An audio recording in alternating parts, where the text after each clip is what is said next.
Bonjour, chers visionneurs YouTube. Le balado que vous êtes sur le point d'écouter a été construit pour être une expérience audio seulement. Je vous invite à télécharger en version MP3 le podcast en prenant le lien dans la description ici-bas ou vous rendre sur premiervisionnement.com. Le balado est aussi disponible sur tout distributeur de balado-diffusion. Bonne écoute! Bienvenue au podcast Premier Visionnement. Aujourd'hui, on parle d'un film digne de mention, ou pas, des annales du cinéma. Avant de commencer, je vous suggère fortement d'écouter le film proposé aujourd'hui, car je vais le spoiler complètement. Bonne écoute. Keep the change, you filthy animal. Bienvenue à ce bulletin exclusif de KWLA. Aujourd'hui, on parle du film Le Rôdeur, sorti en 2014 et réalisé par Dan Gilroy, avec Jake Gyllenhaal, René Rousseau, Riz Ahmed, Bill Paxton et Michael Hyatt. Je suis Mathieu et je suis ici pour vous couvrir toute l'histoire. Alors, bienvenue au podcast. Cette semaine, on couvre un film qui a été demandé là, par un auditeur. Dans le fond, le film sorti en 2014, Nightcrawlers, ou Le Rôdeur en français. Parce que j'aime pas trop le nom en français, mais ça représente quand même un peu qu'est-ce que le film est. Que dans le fond, on avait peut-être voulu l'appeler en anglais là, Coyote. En tout cas, moi, j'aurais vu Coyote, là, j'aurais pensé au Roadrunner tout de suite. Là, fait que tant mieux si on a changé de nom, mais c'est un peu le même principe là, d'un animal de nuit qui cherche quelque chose là, à grignoter dessus. Puis c'est pas mal là, l'histoire du film, là, dans le fond. Là. On va en parler un peu plus loin. On est en 2014. J'ai quand même couvert beaucoup de films seul en 2014. Le film Ex Machina, là, il y a quelques semaines, ou Ex Machina, tout dépendant de comment vous voulez le prononcer, que je disais qu'il était en 2013, mais dans le fond c'est en 2014. Là, j'ai été mêlé dans mes notes. Le film It Follows, beaucoup de films là, indépendants là, qui avaient bien du sens là, parce que bien sûr je le couvre au podcast. Je vous fais un clin d'œil là. En tout cas, ça me dit que je devrais peut-être faire une rétrospective sur toute l'année 2014. Ça arrivera pas, là, mais en tout cas, je vais juste dire ça de même. Le film réalisé là, par Dan Gilroy, il va y avoir quand même beaucoup de personnes là, de sa famille là, qui vont faire une partie là, du film, là, que ça soit dans l'édition du script, que, en tout cas, c'est un peu partout. Là, il y a même sa fille du réalisateur qui va apparaître dans le film. En tout cas, c'est quand même je veux pas dire un travail familial, mais ça va être la première fois là, que le réalisateur va faire ou réaliser un film. Monsieur Gilroy, avant d'être réalisateur, était essentiellement un écrivain. Un écrivain là, pour les films. Je l'ai couvert techniquement là, quand j'ai fait avec Christophe le dernier film là, de Kong, Skull Island. Mais c'est sûr, dans le fond, là, sa filmographie est pas très très large. Là. J'ai vu quand même quelques films là, qu'il a écrits, mais c'est sûr, ou collaboré, là, comme le film avec Jeremy Renner là, de la franchise Bourne. Ou un film Free Jack là, avec Emilio Estevez et Mick Jagger là, des fin des années 90, je pense. Ça. Mais c'est pas un nom là, qui sonne une cloche là, en voyant le nom. L'affaire, c'est que le réalisateur est plus associé à son frère Tony Gilroy que lui a écrit là, plus d'affaires connues, puis dans le fond c'est plus un peu lui, puis c'est comme son petit frère. Je veux pas rabaisser son travail à monsieur Gilroy, là, monsieur Dan aujourd'hui, mais en tout cas c'est l'apprentissage dans le fond là, du réalisateur puis son cheminement là, c'est juste qu'il est dans l'ombre un peu là, de son frère malheureusement. Mais son frère va l'avoir aidé là, justement là, à quand même apporter là, son projet là, puis pour pouvoir finalement peut-être avoir sa carrière à lui tout seul là, sans toujours être dans l'ombre de son frère. Le réalisateur dit avoir arrivé avec l'idée du film quelque part comme en 1988 où il avait lu un livre là, Naked City qui parlait un peu de ça dans le fond là, qu'est-ce que je sais pas exactement le nom à utiliser là, en anglais on va dire là, des stringers des fois je me dis, c'est-tu paparazzi? Paparazzi, je pense que c'est plus pour des petits revues à potins, mais c'est un peu la même affaire, c'est des journalistes indépendants. En même temps, ils font pas d'enquête, là, c'est juste des photos ou des photographes indépendants. Je sais pas exactement le terme à utiliser là, en français. Là. J'ai cherché un peu partout de comment les appeler. Je vais aller avec le terme photographe indépendant ou quelque chose de même là, tout au long du podcast. Là, parce que je vais essayer de garder là, ce terme-là là, pour être plus facile. Mais c'est en tout cas, c'est un peu ça là, avec la lecture de ce livre-là. Il voulait travailler un peu à faire un film là-dessus. En 1992, on avait un film là, avec Joe Pesci que j'ai pas vu.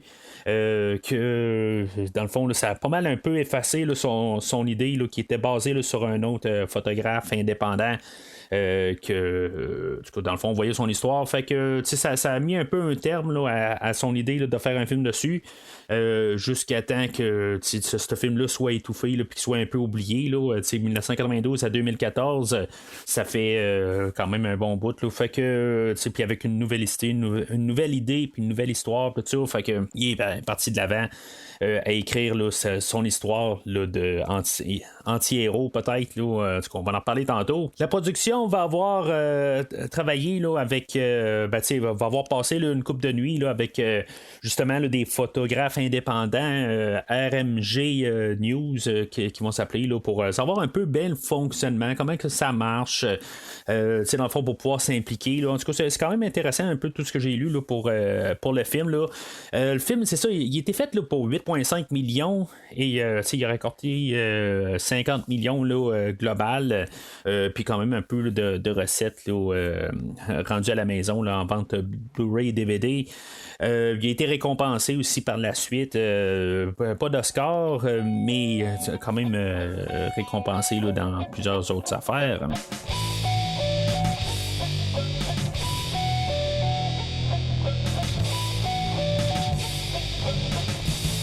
Alors, le petit synopsis du film va comme suit. Après avoir découvert le monde du journalisme du crime nocturne, Lou Bloom, un petit escroc désespéré à la recherche d'un emploi à Los Angeles, commence à filmer des accidents, des crimes et d'autres événements tragiques pour les vendre à une station de nouvelles locale. Au fur et à mesure que Bloom s'immerge davantage dans cette activité sombre, ses méthodes deviennent de plus en plus immorales et dangereuses, montrant qu'il est prêt à tout pour atteindre le succès. Dans un jeu de plus en plus macabre entre l'éthique et ambition, Bloom transforme l'urgence nocturne en spectacle télévisé questionnant la limite entre observer la réalité et la manipuler. Alors dans le film aujourd'hui, là, c'est pas mal, c'est techniquement une histoire de succès.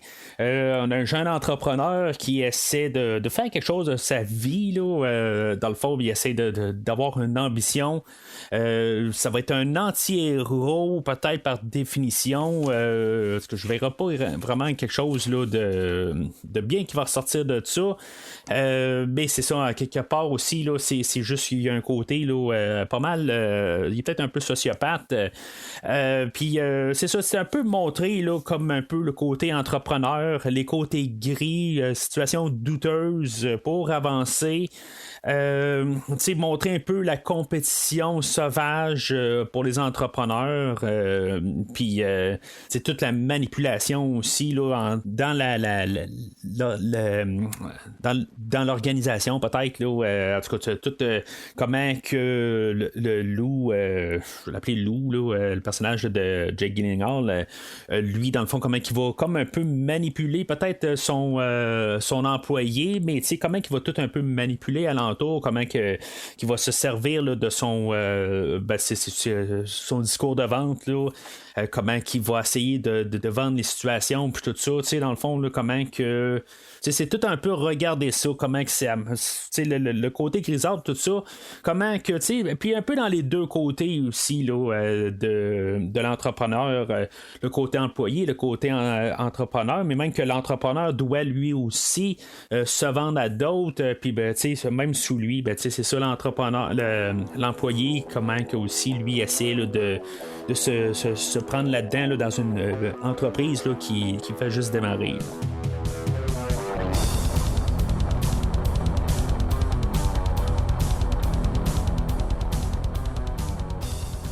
Alors, moi, la manière que je rentre dans le film, c'est mon premier visionnement. Dans le fond, là, ben, c'est premier et deuxième, bien sûr. C'est pas un film que j'ai entendu beaucoup parler. Je l'ai vu passer. Je l'ai probablement passé. Ben, tu sais, j'ai regardé là, suite au dernier podcast. Tu sais, juste un peu m'informer. Pourquoi un peu je pensais à quelque chose du film. Là. Le film ne saura totalement pas là, qu'est-ce que je pensais que c'était. Ça faisait quelques rôles que je voyais l'acteur principal, là, Jake Gyllenhaal, en train là, de jouer là, des rôles policiers. Puis même quand je l'ai commandé là, sur Amazon Prime, dans le fond, il faut avoir une extension Paramount Plus pour pouvoir l'écouter. Puis en allant dessus, ben, il y avait comme un peu une affiche qui avait l'air d'être comme habillé en policier. C'est parce qu'il y a juste ce genre de chemise là. Puis en tout cas, il y avait l'air d'avoir des genres de bretelles, tout ça. Fait que je me suis dit, bon, ben, c'était un film policier, ça va être encore un policier. Moi, en 2013, là, il y avait un film, là, Prisoners, là, avec Hugh Jackman, là, que j'ai vu là, dans la même époque, là, dans le fond, de tout ça, quand ce film-là est sorti. Puis, tu sais, peut-être que ça avait comme collé un peu dans l'idée que là, c'était un policier sous couverture, quelque chose de même, là. Puis, quelque part, ben, tu sais, je me suis dit, bon, ben, tu sais, j'avais bien aimé, ben, de mémoire, là, j'ai bien aimé Prisoners, que j'avais trouvé quand même un film assez spécial. Là. Peut-être un film que ça serait même intéressant que je couvre au podcast. Là, je ne l'ai pas réécouté là, depuis 2013-2014. Mais c'est ça, en tout cas, tout ça pour dire que M. Gyllenhaal, je le voyais comme peut-être plus un policier tout le temps. Puis là, tu sais, c'était le prochain rôle policier qu'il faisait, là, ou quelque chose de même. Là, tu sais, que dans le fond, il avait comme peut-être trouvé sa niche. Puis aussi, il y a un film, le Zodiac aussi, là, que j'ai pas vu, mais je pense qu'il joue un policier là-dedans aussi. Tu sais, fait que tout ça, c'est comme un peu fusionné ensemble. Puis ça fait que quelque part, là, j'ai comme pas recherché ce film-là. Pas que j'avais de l'intérêt du tout, là, mais tu sais, en même temps, j'ai comme peut-être tout embarqué ça là, dans le même tapon. Puis je me suis dit, bon, ben, si ça me recroise, c'est pas plus, je le recroise pas, c'est pas plus grave que ça. Mais c'est ça. Fait que tout ce que je peux dire, c'est que quand je l'ai écouté pour la première fois, c'était totalement pas du tout qu'est-ce que je m'attendais au tout départ. Fait qu'on va commencer le film là, avec quasiment l'introduction directe là, du personnage là, de Lou Bloom là, qui est joué par Jake Gyllenhaal. Je pense que c'est la première fois que je trouve Monsieur Gyllenhaal là, au podcast. J'ai couvert sa sœur là, Maggie là, dans le film là, de The Dark Knight là, de 2008. Ben, c'est ça, Monsieur Jake. Ben, c'est la première fois là, que je trouve au podcast qui a quand même une filmographie. C'est quand même assez bizarre cet acteur-là. C'est comme il est toujours là. J'ai vu quelques films de lui, ben avec lui plutôt. Puis, tu sais, en tout cas, je suis jamais vraiment déçu. Là. C'est juste que je pense que c'est un acteur qui a peut-être pas eu son rôle définitif, quelque chose là, qui va l'avoir démarqué. Tu sais, ben, un peu plus tôt dans sa carrière, là, il y a eu le film là, avec Heath Ledger, là, Retour à Brokeback Mountain. Là, je pense que c'est comme ça qu'on l'appelle en français. Là. Genre de film que j'ai vu au cinéma puis que je voulais pas revoir par la suite là, mais c'est ça, quelque part là, ben, c'est ça, tu sais, c'est un peu là, peut-être là, je sais pas si ça y a fait du tort là, qu'est-ce qu'il y a eu là, qu'est-ce qu'il a fait là, dans le film de Brokeback là, mais c'est ça, je l'ai comme vu comme un acteur qui essaie là, de toujours faire un peu là, des choses indépendantes, mais tu sais, il a joué là, dans, je pense, le deuxième film là, de Spider-Man là, dans le MCU. Je pense que c'est celui-là. Là, en tout cas, c'est un acteur que je trouve ça drôle quasiment qu'il soit dans ce film-là parce qu'il a de l'air à tout le temps faire un peu des films indépendants. Je vais le respecter pour ça, mais en même temps, ben, c'est ça. Il n'y a pas grand-chose là, qui va avoir touché mon radar. Sinon, juste pour un peu finir sur M. Gyllenhaal, j'écoutais là, à l'époque aussi CSI Miami, puis il y a un acteur dans le casting principal, là, Jonathan Togo. Vous pouvez regarder là, sur IMDb là, si vous ne suivez pas là, le CSI Miami, ben, dans le fond, ça fait au-dessus de 10 ans que c'est terminé cette série-là, mais à l'époque, cet acteur-là là, ressemble énormément là, à M. Gyllenhaal. Fait que, c'est comme si je l'avais un petit peu trop vu un peu, là, parce en tout cas, c'est vraiment quasiment une copie conforme. Puis c'est ça, à quelque part, ça devenait comme un peu la mauvaise copie à l'inverse, dans le fond, parce que j'étais plus habitué à M. Togo que M. Gyllenhaal. Puis voir Gyllenhaal après ça, c'est comme ça jouait dans ma tête, parce que là, ça faisait comme la mauvaise copie. Là. Mais en tout cas, fait que M. Gyllenhaal, tout ça pour dire que tout son rôle aujourd'hui, c'est sûr que ça va être ça qui va être le plus important. Ça va être notre personnage principal, point de vue, puis dans le fond, tout est vu pas mal. Là, c'est son histoire aujourd'hui. Puis que lui, dans le fond, là, c'est ça. On le voit commencer, là, il est en train là, de faire un vol. Dans le fond, il est en train d'essayer là, de défoncer là, un endroit là, pour prendre là, des retails de métal, tout ça, pour pouvoir en revendre. Puis il va être surpris sur le fait. Puis, dans le fond, il va battre le gardien de sécurité. Pas très clair, là, qu'est-ce qui va se passer avec ça. Il va y sauter dessus. Mais c'est ça. En tout cas, on n'en entend pas parler. Fait que d'après moi, c'est peut-être pas aller jusque la défense jusqu'au meurtre ou quelque chose de même. C'est juste qu'il il a battu, mais pas abattu. En tout cas, je pensais que ça allait revenir là, pour la fin du film, puis ça revient jamais, là, à part le fait là, qu'on voit qu'il y a encore la montre du gardien de sécurité là, à la toute fin du film. Mais c'est ça, dans le fond, là, c'est dans tout son personnage, il n'y aura pas d'arc du tout. Tout le long du film, ça va plus être les personnages alentours qui vont avoir une transformation là, vers au courant du film. Mais lui, comment qu'il y ait la constance dans tout le film, que lui, en bout de ligne, il a juste de l'ambition. Il sait pas quoi faire, c'est ça. Dans le fond, on avait pensé peut-être faire un peu un genre de prequel ou une manière un peu de montrer là, comment il a grandi, là, puis pour avoir un peu une idée là, du personnage. On a décidé de scraper ça là, du script avant de commencer à filmer, fait qu'il n'est pas supposé là, d'avoir de scènes supprimées là, s'il y a un Blu-ray, normalement il ne devrait pas avoir nécessairement là, des choses là-dessus. Mais c'est ça, ça va paraître pendant le film qu'il manque peut-être un petit quelque chose, parce qu'il y a une couple de fois que je me suis dit, ce personnage-là, il est créé, il est né hier quelque part, parce que c'est comme là, tout d'un coup, qu'il réalise qu'il pourrait faire quelque chose comme à ce moment présent-là. Il est en train là, d'essayer de se chercher une job, mais je comprends qu'il voulait pas trop montrer là, son bagage pour pas nécessairement qu'on sympathise avec ce genre de personnage-là. Puis, c'est pas que je voudrais qu'on sympathise avec un personnage de même. On a assez, là, surtout aujourd'hui. Là, c'est sûr qu'en 2014, c'était pas tout à fait encore à 100% qu'est-ce que c'est aujourd'hui, je pense. Mais, aujourd'hui, là, ce qu'on a tous les influenceurs YouTube, sur toutes les plateformes, comment que le côté amoral devient comme quelque chose courante. En tout cas, qu'est-ce qui est la moralité puis tout ça, là, ça, on va pas en débattre. Puis quelque chose que je ne vais pas vraiment embarquer parce que je suis vraiment tout seul. Mais c'est ça, à quelque part, il y a des choses que je vais peut-être un peu essayer là, de débattre beaucoup aujourd'hui. Puis il y a des situations personnelles que je vais peut-être un peu embarquer là, au courant de l'épisode aujourd'hui. Mais c'est ça, le personnage, on va voir au courant du film qu'il y a de l'air être autosuffisant. Genre son gilet est brisé, puis il va comme leur tricoter, il repasse son linge, tout ça. Il a de l'air à vraiment être capable là, de s'occuper de lui-même. Il a de l'air propre et tout ça. Mais c'est ça, à quelque part, là, il est vraiment là, autosuffisant. Puis il y a juste une cloche qui sonne là, dans la tête éventuellement. Est-ce que le début se produit vraiment là, chaque jour qui se suit, ou si tout se passe dans la même journée? C'est très flou là-dessus. C'est ça, dans le fond, il y a le vol, puis après ça, il va essayer là, de revendre tout le métal qu'il a volé. Puis, il essaie de se faire embaucher. peut-être, pour faire quelque chose là, de plus légal un peu, mais en même temps, il est tout en train d'observer toute la machinerie, toutes les affaires, dans le fond, qui pourraient potentiellement peut-être voler. En tout cas, moi, c'est comme ça que j'ai interprété ça.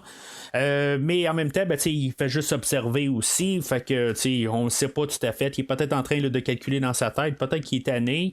En tout cas, tout ce qu'on peut savoir, c'est que éventuellement, tout va changer là, dans son cheminement là, quand il va croiser là, une voiture là, qui a eu un accident là, sur le bord de la route.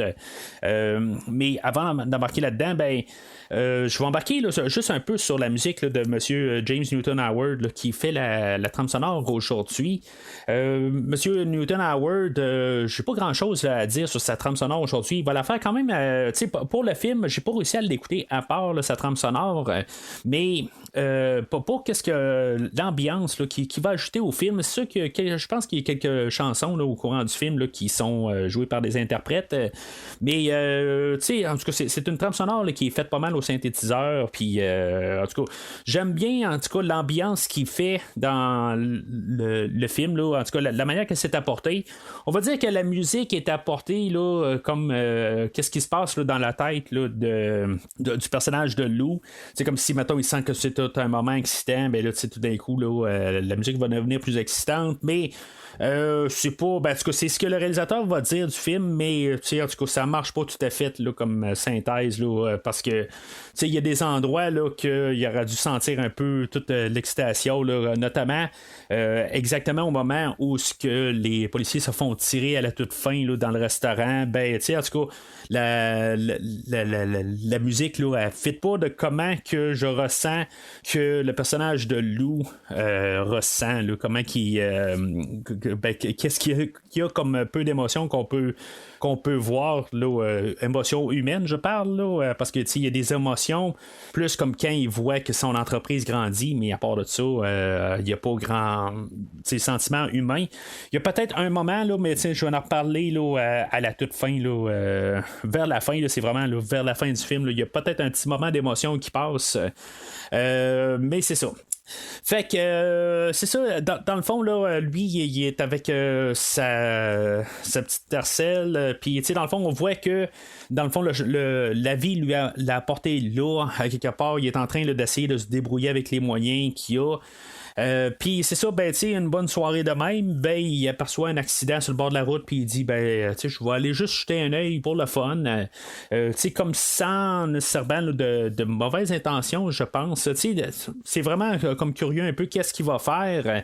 Mais c'est ça, là, on a des voitures de police qui essaient là, de sortir quelqu'un qui est coincé à l'intérieur pendant que la voiture elle prend feu.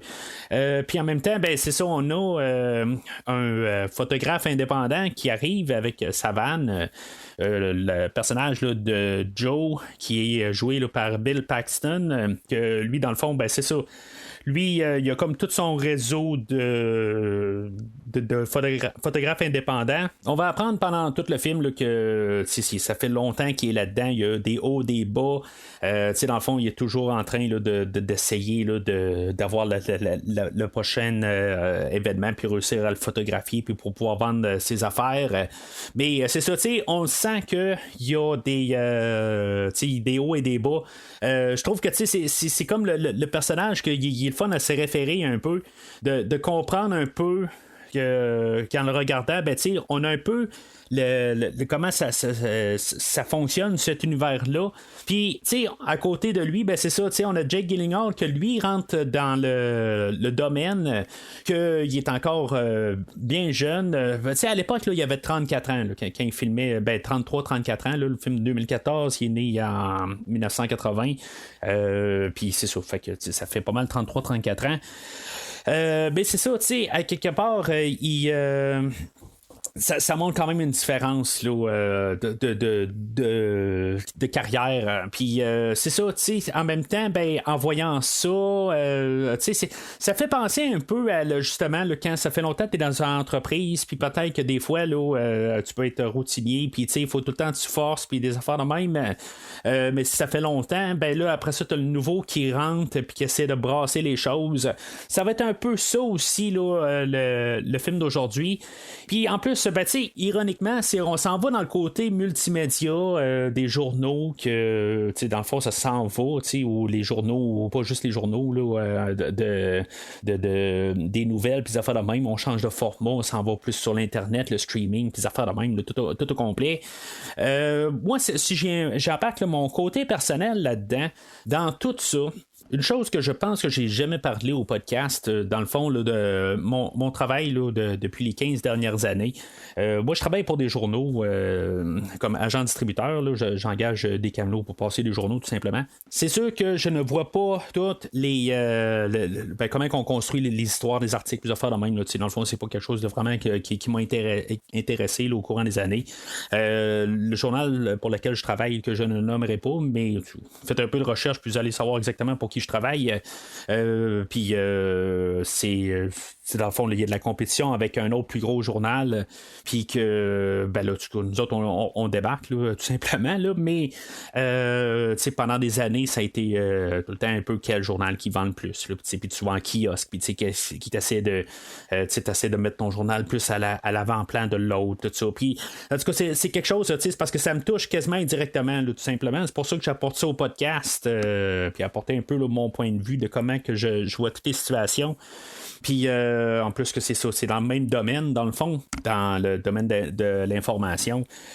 Fait que puis c'est tout ça ensemble, puis avec les employés, les affaires de même, ben il y a un temps là, où j'avais là, quelque chose comme une centaine là, d'employés à ma charge. En tout cas, je peux comprendre un peu le côté employé comme que je peux comprendre le côté entrepreneur.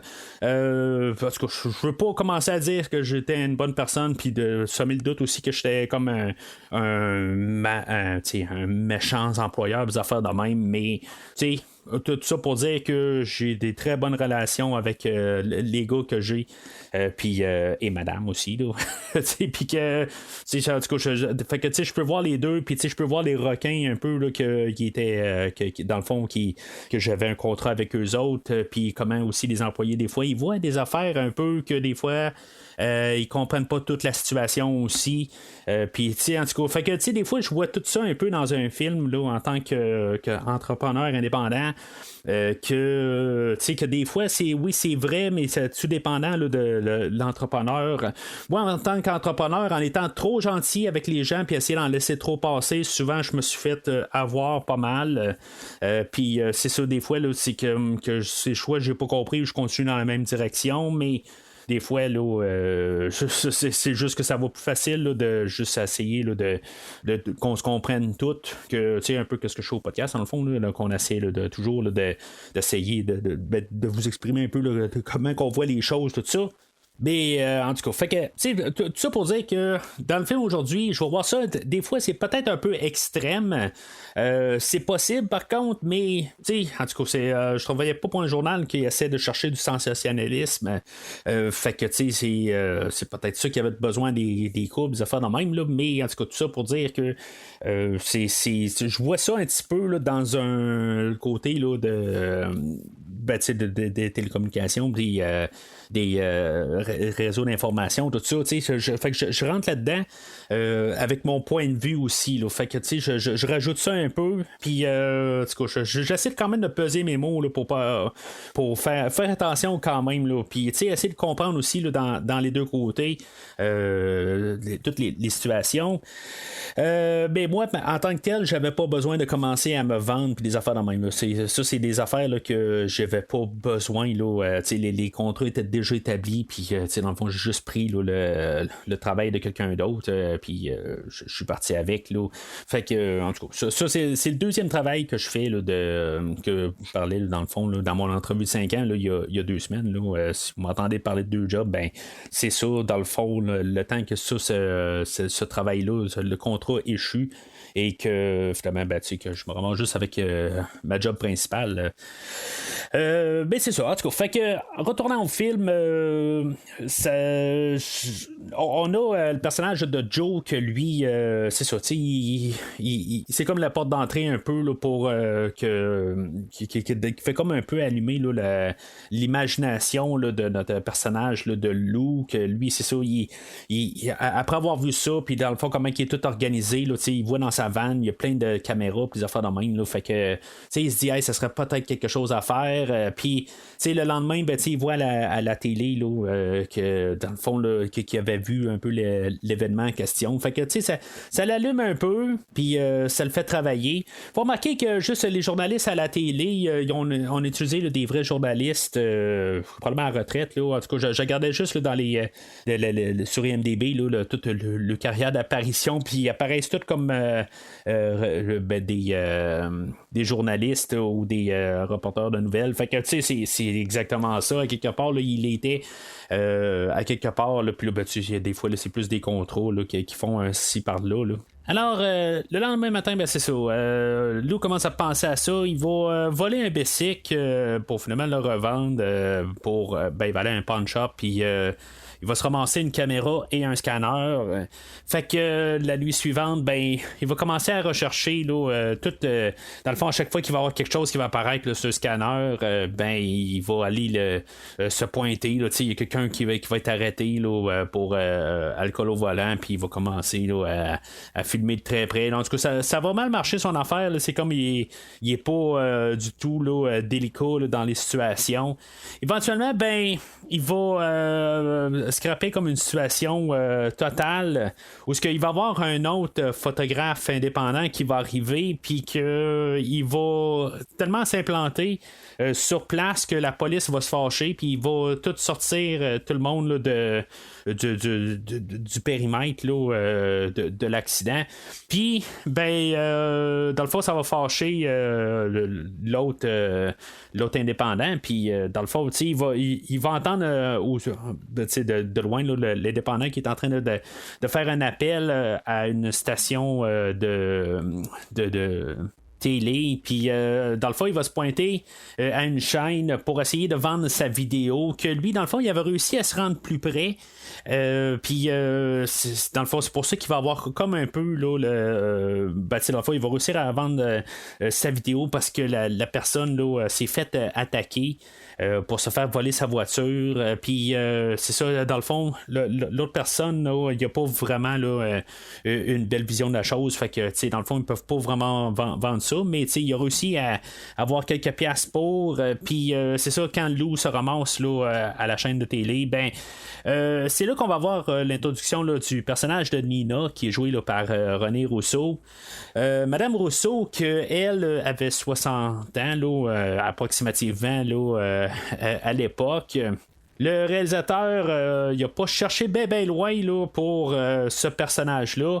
Dans le fond, il est en train d'écrire ce personnage-là, puis dans le fond, il y avait sa femme à la maison qui était Madame Rousseau elle-même, qui l'a écrit pour elle directement. Elle a dit qu'elle n'a jamais vraiment joué ce genre de rôle-là, mais que dans son passé, il y a des fois qu'elle a dû faire là, des choses un peu douteuses, puis qu'elle a dû un peu se rembarquer là, dans cette émotion-là pour des fois là, son personnage là, que dans le fond lui dans le fond là, il va faire un peu pas l'inverse là, du personnage là, de M. Gyllenhaal, mais dans le fond elle va partir avec quand même des principes, puis dans le fond elle va essayer là, d'incruster ça là, dans la chaîne toujours avec l'idée que ça va aider à booster là, les codes d'écoute, mais c'est ça, est-ce que ça va faire ça? En tout cas, dans le fond, elle va tranquillement devenir plus en plus, en guillemets, corrompue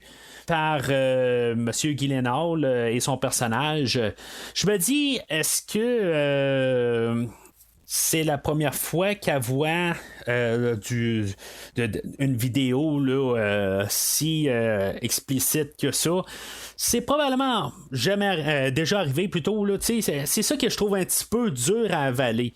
C'est comme si tous les photographes indépendants, eux autres, ils arrivent avec des images, mais jamais aussi clair, puis jamais un peu croche. Puis c'est comme si tout d'un coup, c'est la première fois qu'elle voit ça. Je trouve que c'est un peu facilement vendu son affaire. Tu sais, à quelque part, je trouve que ça n'a pas de sens. Elle est genre directrice là, de la chaîne, puis tu sais, c'est comme si c'est tout à fait nouveau, qu'est-ce qu'il apporte. À quelque part, il n'y a même pas d'équipement. Là, tu sais, elle va suggérer là, de s'acheter de l'équipement. À quelque part, elle, c'est sûr qu'elle veut avoir plusieurs personnes qui arrivent, là, puis apporter des photos d'un peu partout, puis des affaires de même, puis pas juste des photos, mais des vidéos, puis que dans le fond, là, elle nagette, puis ils font tout le montage à partir de là. Elle veut en avoir plusieurs, mais c'est comme si c'est comme le premier, là, tout d'un coup, qui arrive avec quelque chose là, de quasiment révolutionnaire. J'ai un petit peu de la misère à embarquer un peu là-dedans. Mais c'est ça. À quelque part, là, avec son âge, elle doit en avoir vu un autre et un autre. Là, je veux dire, c'est probablement pas le premier cas. Ouais, d'expérience personnelle, j'ai déjà travaillé là, pour, dans le fond, la personne que je devais me reporter.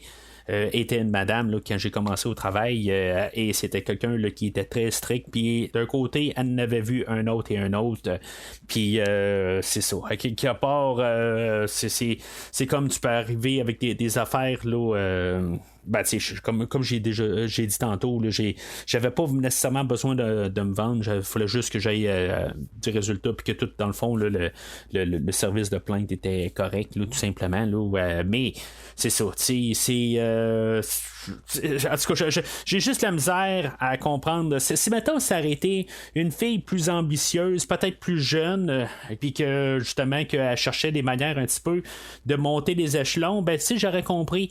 Là, on a Madame Rousseau il fait vraiment un job remarquable de son travail, puis que tu sais, je ressens un peu tous les malaises qu'elle a, puis peut-être aussi le côté qui est séduite un peu par Monsieur Guillenal, tout ça. Je trouve que tu sais, sa performance, c'est quelque chose qui ressort peut-être un peu mieux là, que même M. Gyllenhaal aujourd'hui. À chaque fois qu'il est là, je veux dire, je trouve que elle capture l'écran. J'enlève à rien M. Gyllenhaal puis toute sa performance. Mais elle, qu'est-ce qu'elle apporte? Je trouve que c'est comme tout, c'est tout son arc, là, son histoire, quelque part, qu'elle devient de plus en plus comme elle tombe dans un panneau. Parce que la relation, oui, est d'affaires, mais c'est comme présenté sous une forme de un peu plus tard là, c'est comme un peu une genre là, de flirt un peu, on sait qu'il se passe peut-être quelque chose aussi là, que dans le fond là, ils ont eu au moins une aventure ou quelque chose de même, ils ont eu plus, c'est pas très clair parce qu'ils se touchent jamais dans tout le film, mais ils font allusion à quelques fois qui s'est au moins passé une affaire. Je sais pas si c'est le réalisateur qui voulait pas que quelqu'un touche Madame Rousseau sur le plateau, puis en plus quelqu'un de peut-être plus jeune que lui là, fait que tu sais je veux pas embarquer là-dedans, mais c'est ça, tu sais, c'est peut-être qu'il aurait dû avoir quelqu'un là, de peut-être là, 30 ans plus jeune, mais tu sais juste placé à la tête de la chaîne, puis qu'il aurait pu jouer avec ça, puis peut-être ça aurait joué à double sens aussi, qui joue qui, puis tout ça, il y aurait eu peut-être un peu de travail à faire à partir de là, mais c'est ça, le côté quand on place quelqu'un qui en a vu d'autres, puis tu sais c'est pareil là, tu sais je veux dire en guillemets là, du haut de mes 42 ans là, tu sais il y a des fois où je vois quelqu'un rentrer là, dans l'autre travail que je travaille maintenant, qui pense tout virer de bord, puis que ça que finalement ça tourne en rond leur affaire, puis même pour les journaux il y en avait là, qui arrivaient puis pensaient pouvoir tout leur changer ça de bord, tout ça,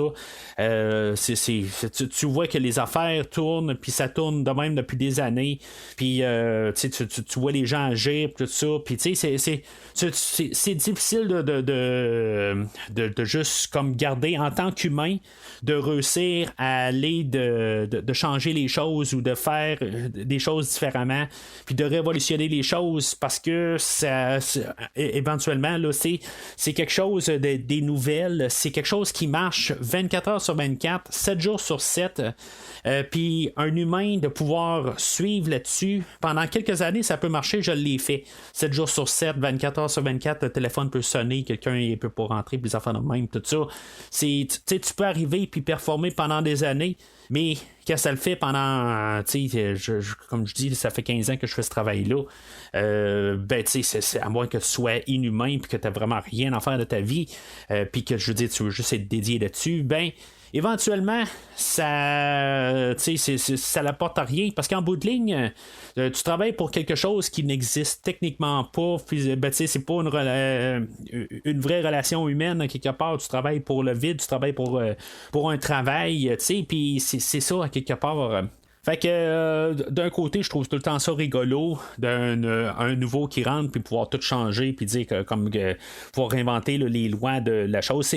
C'est sûr que ça dépend c'est quoi la business. Mais c'est ça, là, c'est représenté aussi par le personnage de Bill Paxton que j'ai parlé tantôt, que en bout de ligne, je ressens un peu plus, je me sens comme je m'identifie plus là, à son personnage, là, à Monsieur Paxton. En voyant les choses que justement avec les hauts et les bas, des fois ça va bien, des fois ça va mal, tout ça, puis c'est comme ça que ça va. T'sais, souvent quand t'as un nouveau, puis aussitôt que ça va mal, tout d'un coup ça marche pas. C'est juste que je l'ai vu ça là, des centaines de fois. Là. C'est comme ça que ça marche tout simplement. Mais c'est ça, aujourd'hui on montre le début là, d'un nouvel entrepreneur, puis qu'il y a du cœur au ventre, puis c'est ça qu'il faut aussi. Il y en a comme moi, comme d'autres personnes qui font le même travail que moi, qui ont resté là, depuis peut-être un peu avant moi, puis certains c'est pas mal en même temps, des affaires de même. Là. Mais je vais revenir quand même parce que j'ai pas vraiment parlé là, de Monsieur Gyllenhaal là, de sa performance. Honnêtement là, des fois on peut se demander, y est-tu sain d'esprit ou il est vraiment juste renfermé, c'est un psychopathe. C'est quoi qu'il est tout à fait. Puis je trouve que dans le fond dans sa performance, il démontre là, que dans le fond on n'est jamais sûr. Est-ce qu'il va exploser à tout moment? Il y a une fois dans tout le film là, qui va exploser, mais puis ça va coûter une blessure à l'acteur ou ce qui va briser un miroir, puis dans le fond il va se couper à la main, puis c'est pour ça dans le fond que dans la première scène qu'on le voit là, quand il est en train là, pas qu'il est en train de couper un cadenas pour rentrer là, sur l'endroit là, de la ferraille là, mais où ce qui est en train de les vendre là, avec en tout cas un autre endroit là, où ce qui est en train d'essayer de les vendre, il y a les deux mains dans le dos, c'est parce qu'il y a une grosse cicatrice à la main là, puis il y a probablement un bandage, tout ça, fait qu'à cause de justement l'autre scène là, qu'il était un petit peu trop dedans puis qu'il s'est blessé. Mais c'est ça, à quelque part, c'est ça que j'aime beaucoup là, de sa performance. Je pense que le film il se tient pas mal sur ces deux performances-là, notamment celle-là à M. Gyllenhaal, mais dans le fond, avec sa relation avec Madame Rousseau. Puis, suite à ça, Lou va devoir se trouver un employé pour pouvoir mieux filmer, mieux se rendre aux endroits, tout ça. Il faut qu'il se trouve un assistant. Puis, dans le fond, on va avoir le personnage là, de Rick qui va rentrer là, à partir de ce moment-là, là, joué par Riz Ahmed. Lui, Monsieur Ahmed, je l'ai découvert dans Rogue One. Il me semble qu'il n'y avait pas un rôle dans le fond, il faisait partie là, du casting principal, mais je pense qu'il part assez rapide. Là, ça fait longtemps que je n'ai pas écouté Rogue One. Je pense que je ne l'ai même pas réécouté là, depuis que je l'ai découvert au podcast. Mais c'est ça, je l'ai vu dans quelques autres films, là, mais en tout cas, c'est un visage que je vois et qui me rappelle un peu que je l'ai déjà vu, mais que il me rappelle pas nécessairement là, quelqu'un en particulier, même quand je regarde tout ce qu'il a fait, il y a beaucoup de films que j'ai vus, mais c'est pas je la reconnais tout simplement pas, à part dans Rogue One, mais c'est ça. Lui, il va faire quand même l'idée là, que c'est l'employé. Dans le fond, lui, il va être plus mercenaire. Il va essayer un petit peu là, il a besoin d'un travail, puis il est quand même un peu capable là, d'apporter un peu là, d'arguments pour de commencer à se faire payer parce que dans le fond, c'est le fun l'entrevue où ce que Lou essaie là, il embauche monsieur qui embauche Rick, puis toutes les questions qu'il pose, j'aurais aimé ça qu'il y ait peut-être une autre entrevue pour le fun, juste pour un peu varier les choses, juste pour voir comment que ça pourrait peut-être pas marcher, mais la manière que c'est apporté, c'est le seul qui va se pointer à l'entrevue, puis c'est le seul et unique, mais j'aime quand même comment que Lou arrive, il dit je fais partie d'une grosse entreprise, puis tout ça, puis il vend ça super énorme, puis que dans le fond là, Rick doit se vendre pour embarquer là, dans la compagnie. Ayant passé des centaines et des centaines, probablement là, je sais pas, de 250 et 500 entrevues là, dans toute ma vie, là, où j'ai passé des gens en entrevue. Pas un travail facile, travail de nuit, tout ça. En tout cas, c'est pas le genre d'entrevue que je passais. Parce que je suis pas en train là, de me lancer des fleurs, des affaires de même. Là. En tout cas, moi, c'est pas comme ça que je vois des entrevues. Je le vois un petit peu comme aujourd'hui. Mais en tout cas, aujourd'hui, on est rendu plus tellement là, où que, dans le fond, ça doit être l'employeur qui se vend. Moi, j'ai comme tout le temps vendu ça comme idée là, que moi ça me sert à rien d'avoir quelqu'un qui est pas intéressé par l'ouvrage puis que quelque part qui travaille pour quelques jours puis qui part fait que moi les entrevues c'est on jasait puis j'expliquais c'était quoi le travail puis est-ce que ça marchait pour eux autres ou marchait pas, j'allais autant le plus de transparence tout ça, pas d'ambiguïté, c'est je veux dire ça me faisait pas peur de dire que des fois le travail il est pas très très beau, que des fois il pleut, puis des affaires de même, le travail il est de nuit, des fois il faut se réveiller au milieu de la nuit, puis des affaires de même. Fait que c'est des affaires que je trouve quand même drôles des fois, mais ça dépend toujours de l'entreprise, puis de la mentalité là, de l'employeur.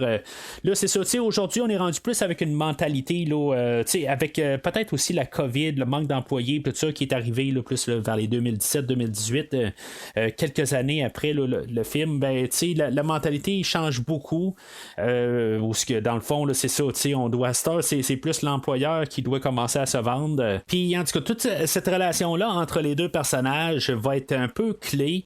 J'ai déjà eu aussi un autre travail où ce que je me sentais plus comme Monsieur Rick, où ce que dans le fond je travaillais là, pour une entreprise là, de couvre-plancher. Dans le fond, on était deux, puis dans le fond, c'était un qui avait. Dans le fond, c'était son entreprise qui grandissait. Puis là, peut-être à ce cas-là, je me sentais un peu comme Rick. Mais en même temps, je peux comprendre l'employeur que oui, techniquement, il fait de l'argent. Mais voyant tous les comptes passés pour une entreprise, il reste pas grand chose. À la toute fin, là, après ça, il faut que tu payes toutes sortes de frais, des assurances, il faut que tu suives les plaintes. Comme j'ai dit, le téléphone, des fois, il sonne 24 heures sur 24.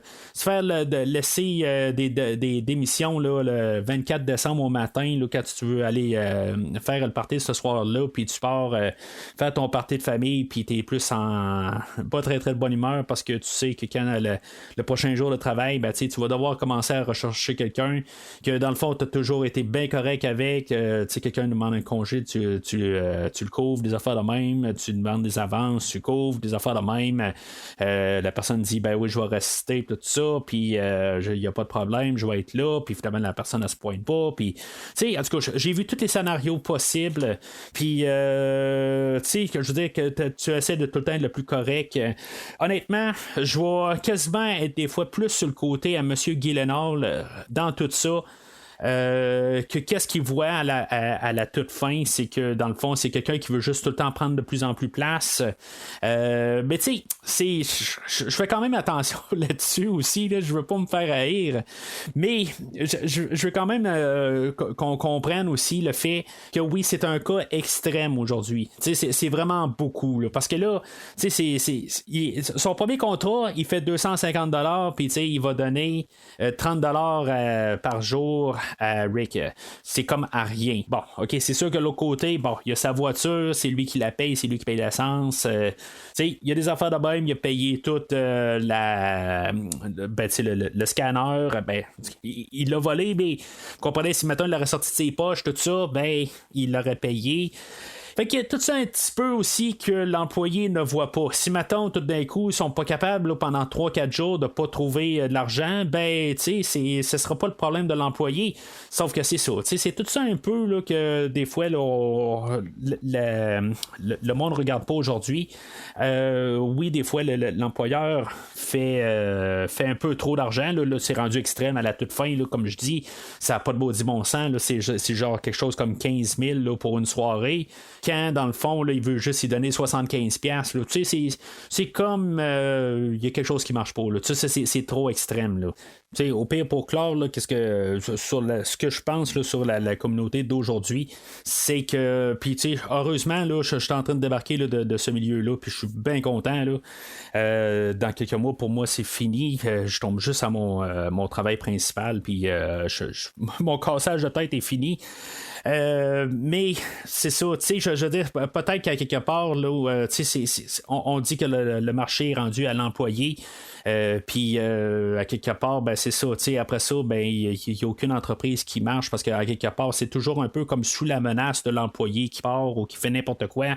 On arrive pour dire que l'employeur est toujours en train d'abuser, mais à quelque part, l'employeur paye ses employés pour faire un travail. Puis ici, là, qu'est-ce qu'on voit généralement, c'est les gens, ils veulent même pas faire leur travail. Ils sont payés pour être là. Ils sont pas payés pour faire les tâches qu'ils ont à faire. En tout cas, je commence à je trouve ça un petit peu dégueulasse d'un autre côté que on voyait ça comme un peu de l'exploitation, mais c'est comme on se venge sur le puis on n'a pas à se venger à quelque part, la société avance pas là-dessus là. Mais en tout cas ça c'est un autre débat là, qui n'a aucun rapport avec le podcast là. C'est le spin-off de premier visionnement sur la vie commune là, qui n'existera pas. Alors c'est un peu ça qui se passe là, à la première nuit où ce que dans le fond Rick il va travailler avec Lou, puis dans le fond, il va attendre le scanner, puis il va filtrer tous les appels de police pour finalement avoir quelque chose là, d'intéressant là, pour aller photographier. Mais là, c'est ça, dans le fond, Rick, là, c'est son premier chiffre, puis il n'est pas trop sûr de qu'est-ce qu'il a à faire. Là, ça aurait été la job quand même à Lou d'un peu d'expliquer quoi faire. Là, il dit, bon, sors ton téléphone, puis là, guide-moi là, sur le GPS. Mais, en tout cas, ils ont passé la journée. Pourquoi qu'il n'a pas un peu expliqué comment faire? C'est sûr que l'expliquer comment faire, puis le mettre en pratique, c'est trois choses différentes. Fait que, il est tout stressé dans la chose.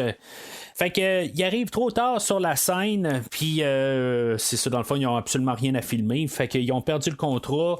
Là, ce qui est quasiment drôle, c'est que c'est peut-être quasiment un des seuls moments qui peut être drôle, puis drôle avec en guillemets là.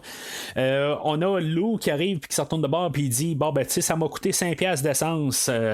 Puis la seule affaire que je peux dire, bienvenue en 2023. Plus tard, ça va t'avoir coûté à peu près 15$ d'essence juste pour faire ce détour-là. Mais en tout cas, ça c'est comme un humour rétroactif. Mais c'est ça, je veux dire, le côté là, que il est tellement c'est extrême là. C'est juste à quelque part là, c'est pas humain, c'est complètement détaché. On n'essaie pas là, d'essayer de créer quelque chose entre les deux personnages. On fait ça vraiment quelque chose là, de formel, de côté là, que c'est vraiment business comme amitié. On mélange pas l'amitié et l'argent comme qu'on mélange pas famille, argent, amour, argent, tout ça. C'est quelque chose que Mme Rousseau avait apporté aussi, là, que quelque part elle veut pas mélanger les choses, la vie personnelle là-dedans. Puis honnêtement, ayant été dans pas mal de ces situations-là, je confirme être dans ces situations-là, c'est un gros X, que ce soit amis, amour, famille, jamais au travail, il faut pas mélanger le personnel avec les choses en dehors, sauf que c'est ça, quelque part on peut avoir des collègues de travail, puis on peut quand même s'entendre bien avec ses supérieurs. Puis c'est ça, c'est quelque chose là, qu'ils vont pas élaborer du tout là, dans le film d'aujourd'hui.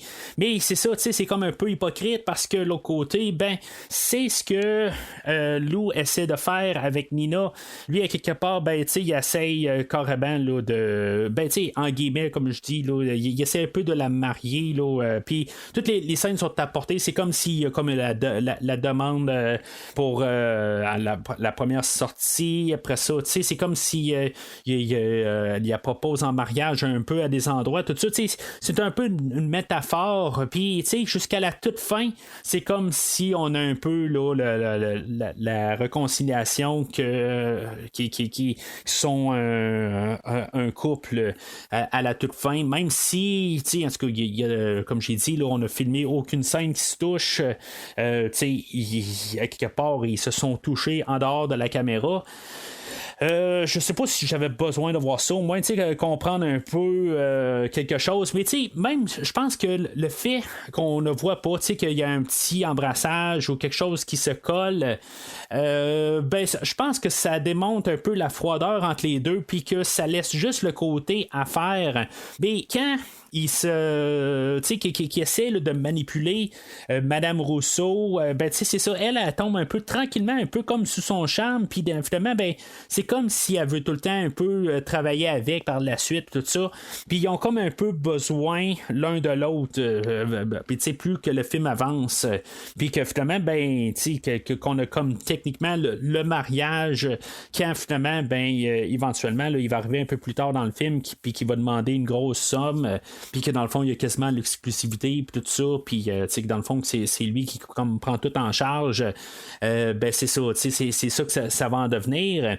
Mais c'est ça, avec le côté avec Rick, ben comment que dans le fond Rick des fois il arrive, ben au départ il est pas prêt à le payer quasiment tout de suite en partant, ça y va avec le travail qui rentre, mais Rick qui finalement va demander au moins un minimum là, par jour, puis finalement ben il va y accorder un 30$, quand même pas grand chose, surtout qu'on a vu là, qu'il y a eu 250$ la journée avant. Mais j'imagine qu'il y a des journées qu'il n'y a absolument rien qui rentre. Parce qu'il y a une fois, là, on est rendu vers la fin de la semaine, puis elle dit ça fait 3 fois que tu as eu le gros scoop cette semaine, qui est quand même beaucoup, mais c'est ça, il ne peut pas l'avoir à tous les jours, il n'y a pas quelque chose là, d'extraordinaire à chaque jour. On voit ça en montage comme si tout c'est la grosse action, puis qu'à tous les jours là, il baigne là, dans les histoires, tout ça. On voit qu'il y a du succès, mais que il n'y en a pas à tous les jours. Fait que on arrive au bout du film là, où dans le fond le succès commence à être pas mal établi là, pour le personnage de Lou et sa compagnie. Je sais pas si je peux dire à quelque part que le succès ou l'argent corrompt à quelque part. Là rendu là.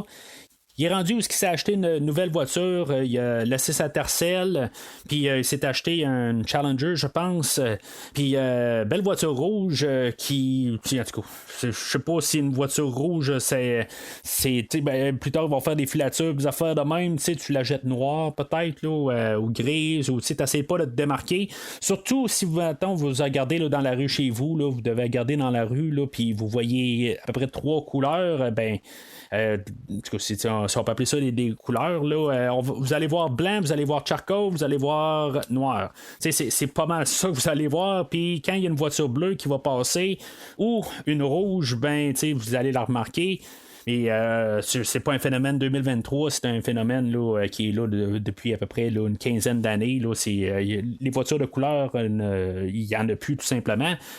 Mais c'est ça, fait que on voit que ça fonctionne tout ça. Puis on voit, il y a tout un peu des montages. Là, on voit là, que les vidéos qui met à la télé, dans le fond, il se fait comme tout un fichier, là, puis il marque toutes les vidéos, puis il enregistre ça, puis on voit tout là, dans le fond un montage là-dessus, puis que dans le fond ça s'accumule.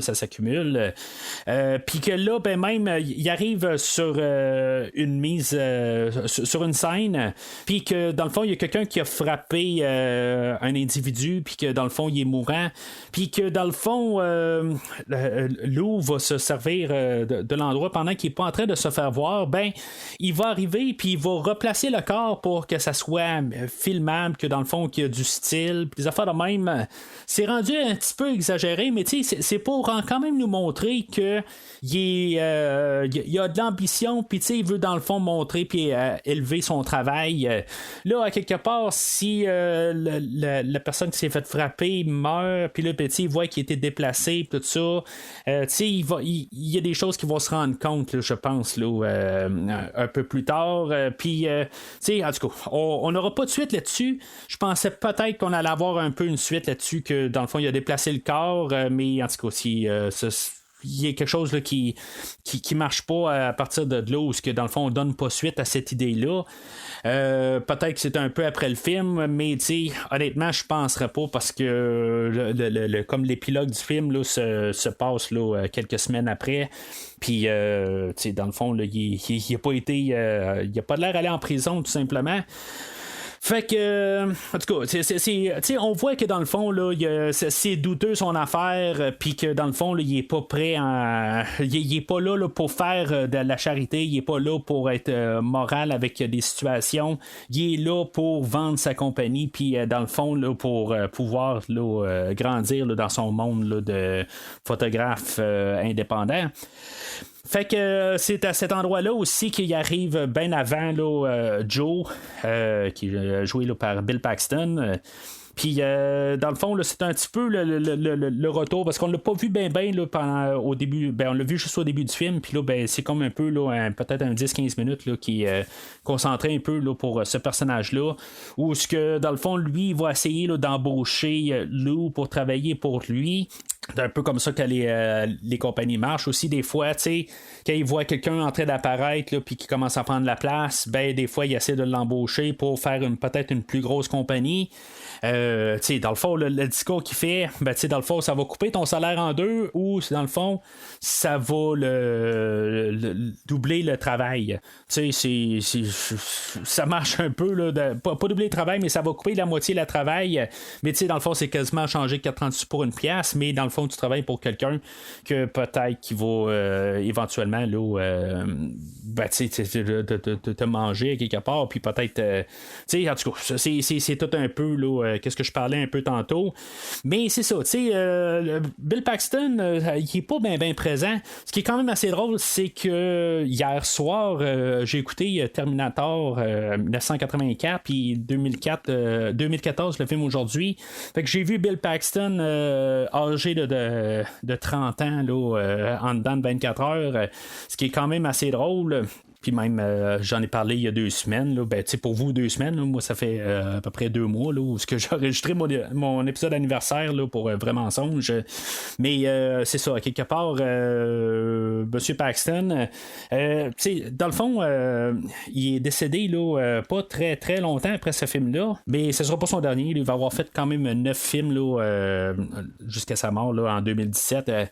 Mais c'est ça, à quelque part, comme j'ai dit tantôt, je veux dire, je m'identifie beaucoup à ce personnage-là, où ce que dans le fond, lui aussi, il est un peu tout dans la machine, mais en même temps, juste son état d'être, où ce que en bout de ligne, là, il doit essayer là, les hauts et les bas, des affaires de même, là, c'est quelque chose que je m'identifie beaucoup là, en tant qu'entrepreneur moi-même.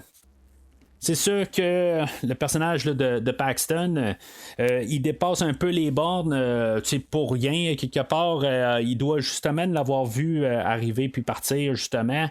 Au courant des années, mais là, c'est ça, là, il est comme pogné là, sur Lou à ce moment-là. Puis, c'est ça, il essaie de l'embaucher. Rendu là, puisque ça marche pas, il va juste carrément l'envoyer promener. Puis finalement, il y a une autre scène un peu plus loin où finalement, il va arriver avant Lou sur une scène, puis dans le fond, il va se mettre à l'insulter et tout ça. ce qui est vraiment trop loin. Puis finalement, ben, tu sais, là, c'est ça. Tu sais, un va trop loin, puis l'autre va trop loin aussi, là, puis vraiment trop loin, là. Fait que là, à partir de là, Lou, c'est comme techniquement sa première défaite, puis il le prend pas. Fait que, tu sais, c'est là, comme je dis, là, il va casser le miroir chez lui, il va se fâcher. Jake Gyllenhaal va se ramasser à l'hôpital, puis dans le fond, il va devoir avoir des points de suture sur son bras. Puis il va retourner sur le plateau de tournage là, pas trop longtemps après, mais c'est ça, en filmant, ben, on va devoir protéger son bras. Mais c'est ça, son personnage, ben c'est ça, il va couper les freins de la camionnette de Joe, puis dans le fond, il va pas tuer, ça va pas mener à la mort de Joe, mais Joe va faire un accident, puis qu'il va blesser grave à partir de là. T'sais, est-ce qu'il va y avoir des suites à ça? Est-ce que Joe se rend compte que peut-être il s'est fait saboter? C'est des choses qu'on ne porte pas de suite là-dessus, que quelque part, ben, il devrait avoir une suite, éventuellement, il devrait avoir comme un peu une enquête, savoir si, mettons, Lou peut peut-être avoir des doutes, ou en tout cas, il sait comment que ça fonctionne aussi, que, en voyant, dans le fond, que Lou, le photographe, c'est que c'est comme ça marche, il fait comme un sourire un peu, mais c'est ça, en même temps, il sait-tu que peut-être qu'il s'est fait faire un coup de cochon qu'on appelle, mais c'est ça, il sait pas tout à fait, mais c'est à quelque part là, peut-être les assurances vont vérifier aussi, peut-être qu'il n'est pas assuré aussi, là, je sais pas, mais c'est ça, c'est quelque chose qu'on n'apporte pas dans le film aujourd'hui. Fait que M. Paxton, là, dans le fond, là, il est quand même retiré là, pour le restant du film. Ben c'est ça. Fait que lui, il garde ça comme un peu en banque, ce vidéo-là, parce qu'en même temps, ben, il y a, en sortant de là, ben, il y a une nouvelle. Ben, tu sais, il se situe là, très près d'une autre situation où il y a un appel du 911, où il y a une maison qui a été infiltrée. Puis, tu sais, dans le fond, il va être là beaucoup en avance sur la police. Est-ce qu'ils sont là un peu trop? Je veux dire, cette scène-là, je trouve qu'il se passe peut-être trop d'affaires avant que la police arrive.